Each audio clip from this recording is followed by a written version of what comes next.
Hashtag #DrainTheSwamp originally started as the unbridled war cry of Donald Trump supporters seeking to rid Washington of corruption. But now that Dear Leader Troll has been elected to office, he's settling on multimillionaires and billionaires from Wall Street to run his administration. I'm Maxwell Kennedy, and these are my 2 cents. According to polling data, as many as 71% of Americans believe lobbyists have too much power in Washington. To combat this, Donald Trump promised he would drain the swamp in order to rid Washington of lobbying influence and corrupt officials. With the American voter begins with a plan to end the rampant government corruption and put the special interests out of business. We're going to do it. I understand it. I understand it. I understand it very well. I want everyone in Washington to hear and to heed the words that we all say together. If we win on November 8th, we are going to drain the swamp in Washington, D.C. We're draining the swamp. Really? A multi-billionaire who made his wealth by abusing tax loopholes and special interest-created regulatory loopholes is going to end corruption in Washington? You gotta be kidding me! The president-elect, of course, picked a senior advisor and chief strategist who's from Goldman Sachs. Today, he picked a new Treasury Secretary who's from Goldman Sachs and whose dad was a Goldman Sachs partner, a second-generation Goldman Sachs guy. News was also floated today that the deputy to the billionaire banker who was just named Commerce Secretary, that deputy Commerce Secretary will also be from Goldman Sachs. And for good measure, the president-elect today personally met with the current president of Goldman Sachs. So, yeah. Yeah, Goldman Sachs. This is Goldman Sachs stock now. They hit an 8-year high today.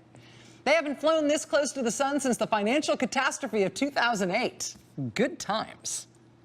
Oh shit, he was actually kidding us! No one Trump supporter embodies the what should have been obvious from the get-go betrayal of Donald Trump better than conservative Twitter commentator Joe Walsh. On the Friday before the election, he tweeted, "The American people are fed up with the elites. Time to drain the swamp." On the Thursday following the election, he said, "The American people have spoken. Drain the swamp." Now fast forward to 2 weeks later. He can flip on some issues, he can break some promises, but Trump can't lose his drain the swamp populism, and he better build the wall. He's just gotta do it, right? Right?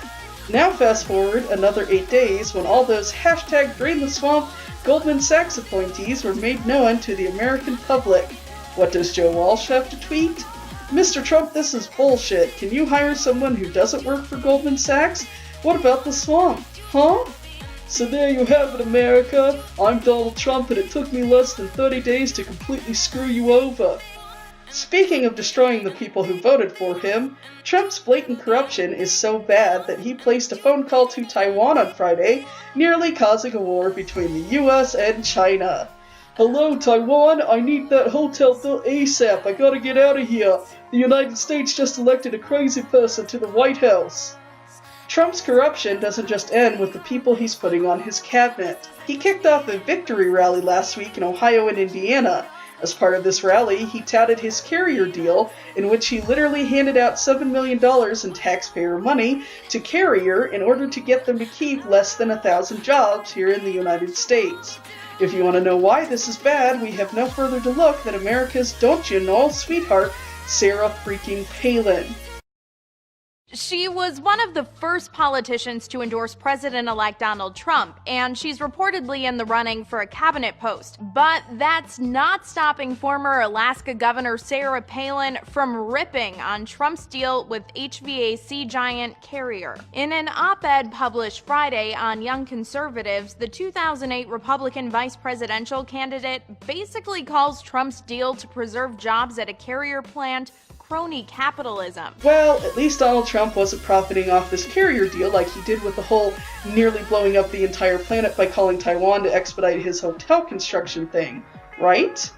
Turns out, we don't actually know, because he used to own stock in Carrier, but Kellyanne Conway now swears he sold the stock prior to making this deal. And you know how trustworthy Kellyanne Conway is, right? If we had seen his tax returns, we'd know whether or not all that corporate welfare Trump is giving would financially benefit him personally. But since he won't release his tax returns, we have to wait until his annual disclosure, which won't be until May of 2017. On the plus side, if he did still own stock in the company, that's a violation of the US Constitution.